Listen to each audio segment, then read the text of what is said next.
When William Preston occupied Greenfield plantation in the early 1760s, the mountains he looked out on were still clothed in virgin timber. The raw landscape surrounding his hilltop home occupied the heart of Botetourt County, but the county didn't yet exist, nor did the United States. Preston owed allegiance to the King of England and paid his taxes in pounds and shillings. What was Greenfield plantation like in those distant times? Researchers are peeling back the layers in search of answers, and some of the clues come from unexpected places. A picture has begun to emerge. Much is already known about William Preston, one of the most important persons of his day in Western Virginia. Born in Northern Ireland in 1729, Preston emigrated with his family 9 years later, settling near Stanton on what was then the colonial frontier. He was a protege of his uncle James Patton, another backcountry mover and shaker.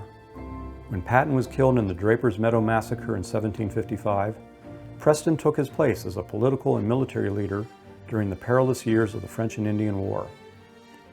Preston hobnobbed with the likes of George Washington during this period, joining the future president on an inspection tour of frontier forts. Somehow, Preston found time for romance, and in 1761 he married Susanna Smith of Hanover County.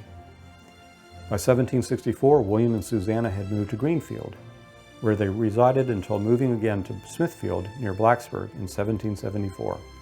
While they were at Greenfield, the Prestons may have lived in the log section of the Greenfield plantation house. We can't be certain because the house burned down in 1959 before the date of the log section could be determined. Enslaved African Americans likely lived on the plantation during the early years. William Preston owned 34 slaves at the time of his death in 1783. The main house is gone, but 2 buildings survive from the plantation times to tell some of the story of Greenfield's African American residents. One building is the kitchen, where Greenfield's cook worked and may have lived. The other is a log building which tradition claims was a slave cabin. The earth itself is yielding some of its secrets. Archaeologists Randy Lichtenberger and the late Keith Adams of the firm of Hurt and Profit probed Greenfield's hilltop looking for artifacts and features. Keith Adams and I became involved in the Greenfield project in 2016. We started by doing some work for the county and stripping off part of the hillside where the slave quarter and kitchen had recently been moved from. And that work led to an additional project with the Friends of Greenfield. It was a really exciting project for us as a company and as individuals. The results of the excavation exceeded all of our expectations for the project. Randy and Keith focused on the colonial and later periods, but the plantation's history goes much deeper. How much deeper is told by Michael Barber, Virginia's former state archaeologist. Barber talks about Greenfield's Native American presence, which extends back at least 10,000 years, as demonstrated by the discovery of a projectile point dating to that period. Barber describes what life was like for the Native Americans who lived in the Greenfield area. There were 22 sites that were located. Several of these seemed to have great potential. We went in on those particular sites and dug a 5-foot square units to test those. They were based on a grid system, and we finalized our testing program with some data developed statewide for determining significance of sites, in essence how important sites are. The sites are based on research value. It's not the artifacts themselves, it's what the artifacts tell us. And so as we tested these sites, we determined how much data each site contained, and we extracted that data through study and testing, through excavation. The site itself begins its occupation by humans about 10,000 years ago with the recovery of certain types of projectile points. Projectile points, as a lot of things through time, evolved in different shapes and sizes for different quarry, and these particular point types have been dated. So we had the point type that dated to the 10,000-year-old time period. During that time, the folks were at the band level of society. It's a system where folks are from 25 to 50 people form one of these bands, and they have no permanent residence. They move in a seasonal pattern from resource to resource. They are exogamous, which means that they would have to marry outside of their band.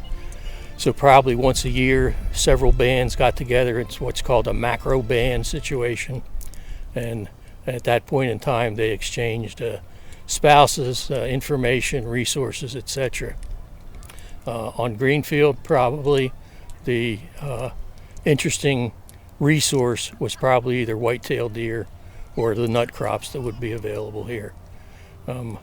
Beyond that, we found no evidence of earlier time periods, such as the Paleo-Indian time period, which was marked the end of the Pleistocene, where people were moving across the Bering Strait land bridge into North America. Historian and conservationist Rupert Cutler discusses William Preston and his tumultuous times, which spanned the French and Indian War and the American Revolution. William Preston, beginning in 1769, held every major leadership position in the Botetourt, Fincastle, and Montgomery counties. He was county surveyor, county militia leader, and key member of the Southwestern Virginia elite. During the Revolution, he confronted major challenges: Loyalists and Indians. In other words, a lot of the people who lived out here were loyal to the King of England. They were called Loyalists, and they were a real thorn in the side of the Patriots fighting the British. At the same time, the Shawnee Indians and the Cherokee Indians were very active. They were kind of reacting to the fact that they'd been killed unnecessarily, in my view, in Ohio, Gnadenhutten, where the Christian Indians were massacred, and some people on the frontier considered the only good Indian was a dead Indian, and he might have been a Christian friend, but they didn't notice, they didn't care. They killed every Indian they saw, so the Indians, understandably, started coming back into the settlements and killing settlers. So Preston was trying to deal with the Indians. He was trying to deal with the Loyalists. He did that very successfully. You know, to kind of get to the bottom line in terms of what Preston did, he was a leader of the community in Botetourt County in many ways, politically and socially. He had educated his children and other people's children. He had quite a library. They were very interested in education, and they sort of led the march of civilization, you might say, on the frontier out here. Unfortunately, Preston's home at Greenfield was burned in 1959. But fortunately, the slave quarters and the summer kitchen are still there, and we can interpret those.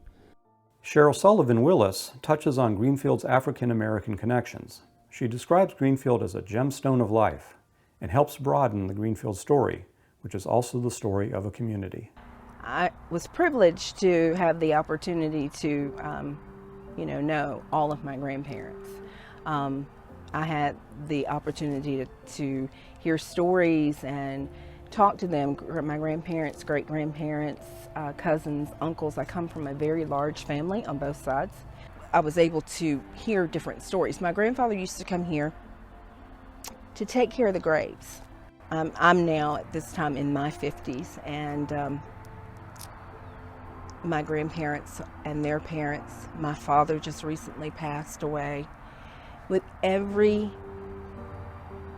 death, every family member that passes away, whether it's part of my immediate family or my enlarged family, we lose a very precious piece of history. It's like an heirloom. We'll never get all that information back. We'll never know all that there is to know. And so to preserve this building, this special summer kitchen, the kitchen house, the family slave dwelling, it's one of the few places still in America that you actually have some knowledge, some history to put with the buildings that still exist here. And that's so important. You know, We don't have to relive all the feelings of the past, but we can't just let this heritage, this piece of this gemstone of life just go away. Architectural historian Michael Pulis of the Virginia Department of Historic Resources takes viewers on a tour of the Greenfield kitchen, explaining both its typical and atypical architectural features. So we're in front of the Greenfield kitchen, and I wanted to emphasize the thing that really makes this building unique is this cantilevered overhang. And notice that it's not just an overhang of the roof, it's an overhang of the entire second story. And I've been familiar with this building for about 20 years, and in that time covering Southwest Virginia, I've never seen another building with a similar cantilevered overhanging second story, nor have I seen one in any publication, nor have I met anyone or talked to anyone who's seen a building like this. That's not to say that it was totally unique when it was built, but certainly it's unique in this region today, and it's a real rarity. So we're now inside the Greenfield kitchen, post-move, of course, from the Greenfield site, and in its new location. Of course, it needs some restoration work. During the move, we lost the chinking and the daubing between the logs, but the building is still in very much in original condition. You see the wall logs, hand-hewn wall logs, all intact. Most of these are white oak logs. A few of them are poplar, yellow poplar. Overhead, we see the hand-hewn floor joists. And then the fireplace, a large cooking fireplace made out of limestone.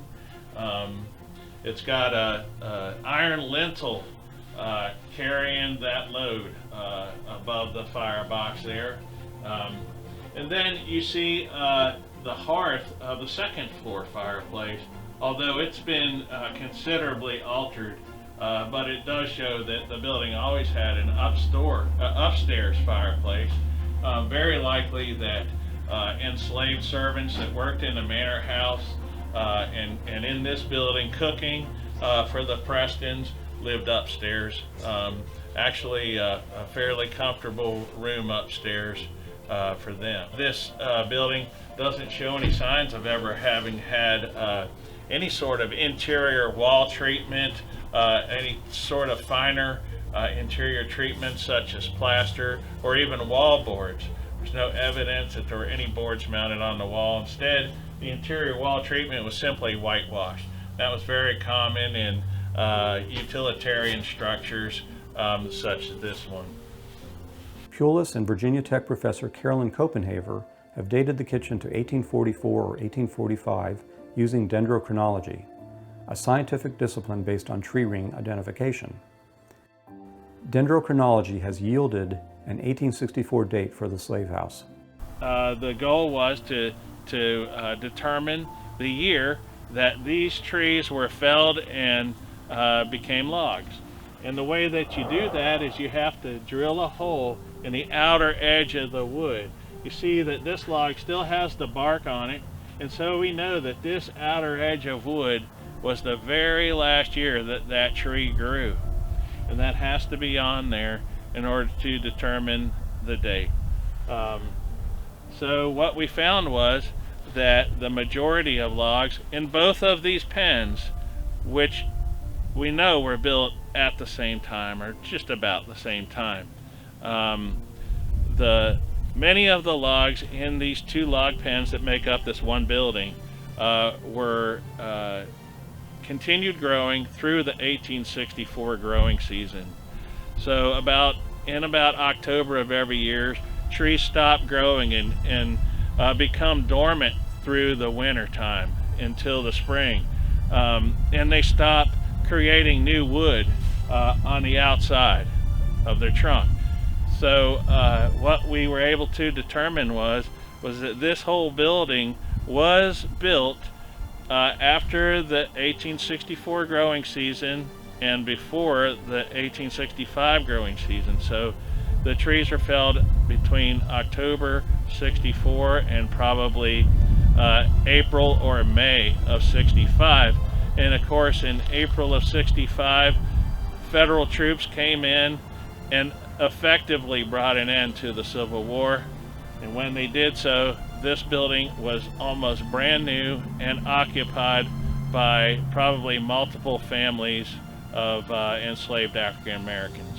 It's probably the latest known slave dwelling that's ever been discovered, because there's really not that many slave dwellings that have had dendrochronology studies to give us this information.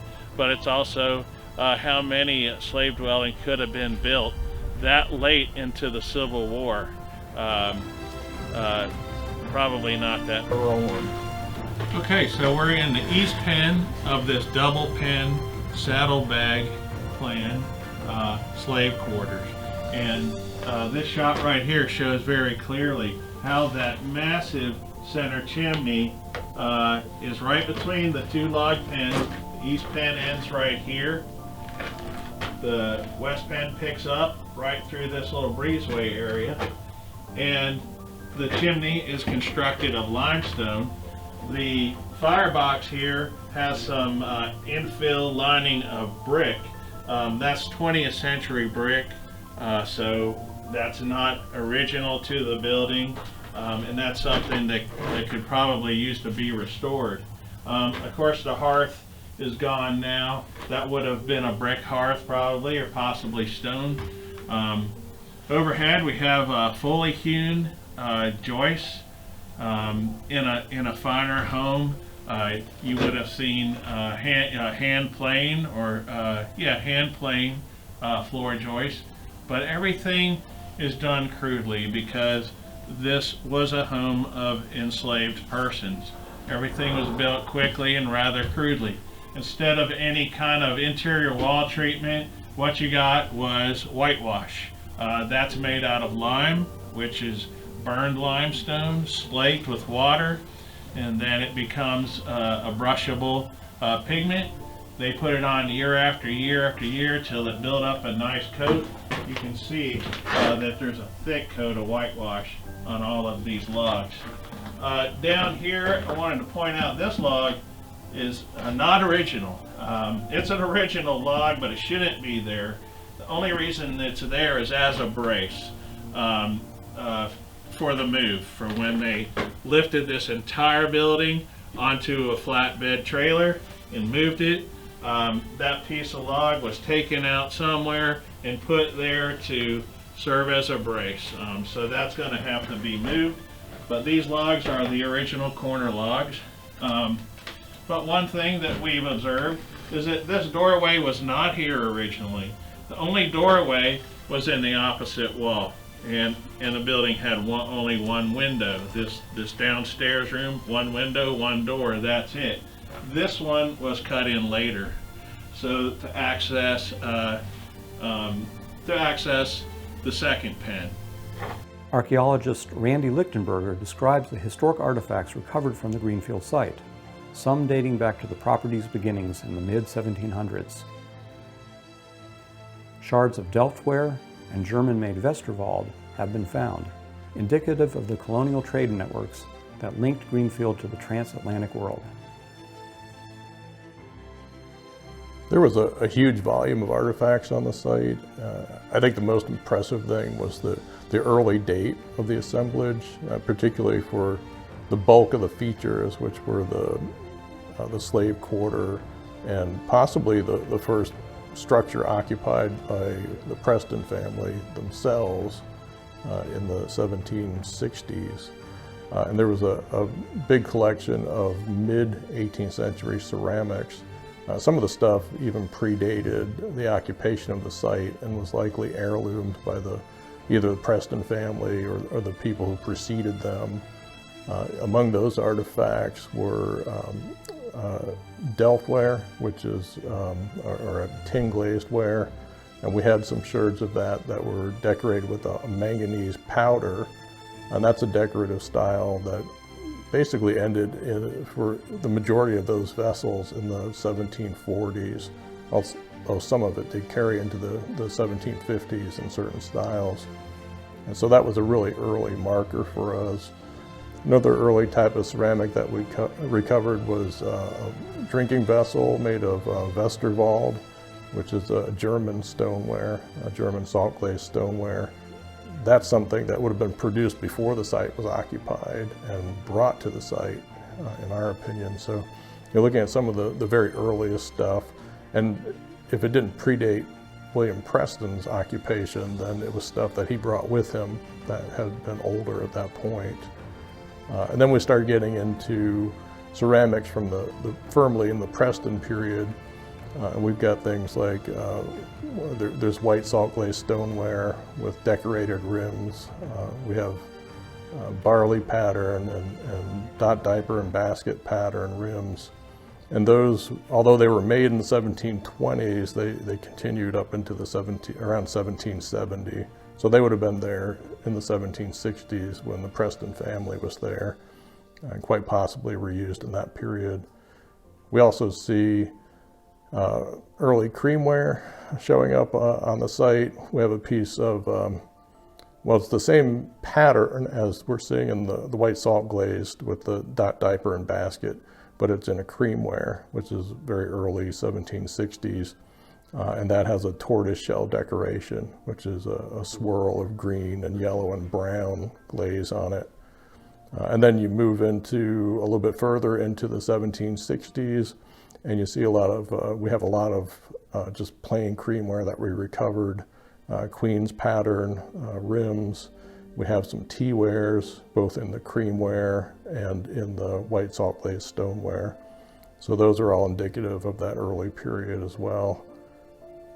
Ceramics-wise, we have things that continue, obviously, because the site was occupied throughout. So we do have later 18th century, early 19th century pearl wares.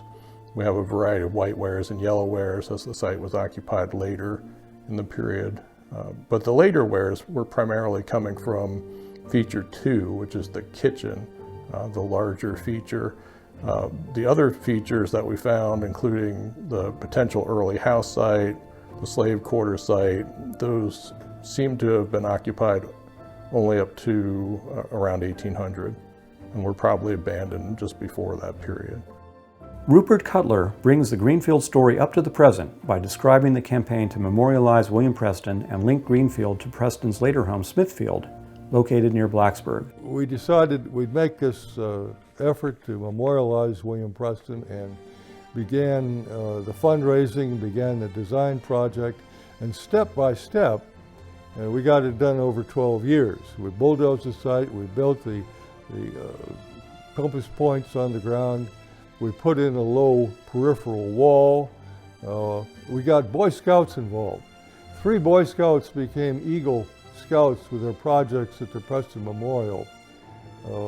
Bruce Farrell, the son of the fellow that owns Chevrolet, Berglund Chevrolet, raised money to put in the beautiful green steel benches made by twists and turns. John Gurley, a SIR member, his sons John Gurley Jr. and Gray Gurley put in. John Jr. put in the landscaping plants, the shrubs and flowers and so forth, and Gray Gurley, as the most recent step, put in permanent steel kiosks that provide, on one hand, one kiosk, a history, a summary of Preston's life, and the other kiosk lists the donors to the project. And Lionberger Construction donated the serviceberry trees. The Woodman of the World Insurance Company donated the flagpole. The Colonel William Preston chapter, the Daughters of the American Revolution, donating the flags. So we've had really good help in kind. And we're very pleased that over this period of time, we've gotten to where we are. Now, the key change in the design of the memorial from the David Hill design to today was the David Hill design called for engraved flat stones on these 5 diamond-shaped spaces. And we found out that it was very expensive, almost impossible to do that if we had the engraving and irregularly shaped sets of stones in each one of those 5 diamonds. So John Bradshaw, again, saving the day like he did with the inexpensive way to build a wall, John Bradshaw came up with the idea of putting 5 vertical stones in those 5 diamonds. And I made clear that in the stone that describes Preston's activities at Greenfield, that I stated that enslaved African Americans did the work there. And that's one thing that we tend to overlook. But, you know, he had slaves just like almost everybody else of wealth in the country did at that time. That has to be acknowledged. And I think we're trying to address that issue in terms of educating people about the role of the African Americans at the Preston plantation and generally in our society through the work of Historic Greenfield organization. But I just feel a sense of relief and accomplishment now after 12 years of raising money from twisting arms, sometimes almost literally, from my friends and friendly organizations and raising this, what we consider kind of an astounding amount of money, $140,000. It's been a pleasure. And you know, we're looking forward to another event out there. There was a kind of an interim dedication of the project in 2015 after we completed phase 1. The Virginia Society of the Sons of the American Revolution had its semi-annual meeting here in Roanoke in 2015, and we invited those people from all over the Commonwealth to attend an event at the Preston Memorial in September of 2015, attended by about 200 people, in which the Sons of the American Revolution officially gave everything that they'd built out there to Botetourt County. So while we raised it and built it, it's now owned by Botetourt County, and in Botetourt County, it's all owned by Botetourt County. It's Botetourt County's responsibility as kind of a public park. So it's sort of a mini park owned and administered by and maintained by Botetourt County. So it's SAR and DAR and the Preston family's gift to the people of Botetourt County, and we hope it becomes a major tourist attraction. One of the ways it could serve in that function that we've talked about is to connect Greenfield and Smithfield by an identified historic byway, the Catawba Road, Blacksburg Road, whatever, so that in the future, Montgomery County, Blacksburg, and Smithfield, and Botetourt County, and Daleville and Fincastle and Greenfield will be connected by an identified byway, and we can encourage tourists to come off Interstate 81, either coming south and coming over to Greenfield and going on a byway to Smithfield and coming back to 81 or vice versa. And when we do that, then, and of course the county's just had US 220 identified officially as the William Preston Highway. So things are building up. It takes a long time to get all this done. But you know, in a year or 2 or 3, we will have a regional historic attraction talking about William Preston in Botetourt County, Roanoke County, Montgomery County, and have people swinging off the highway to look at information about William Preston, a lot like the Crooked Road idea, sort of a mini Crooked Road. Plans are underway for a walking trail that will help visitors appreciate Greenfield firsthand. Here to talk a little bit about the trail is Edward Preston, a direct descendant of William Preston.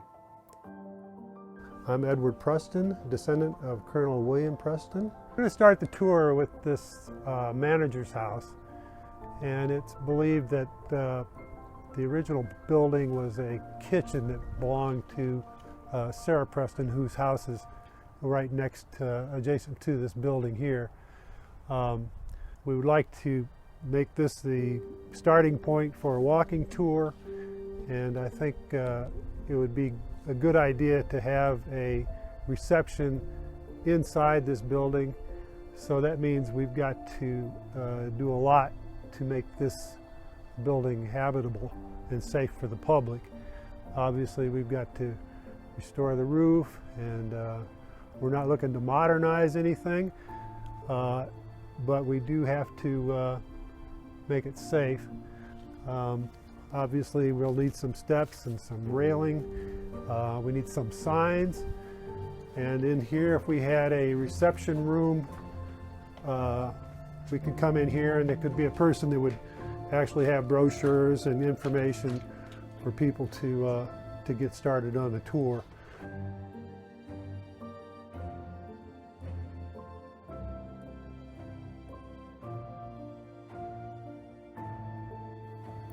Preservationists hope that the trail and other efforts will ensure that future generations will experience Greenfield for years to come.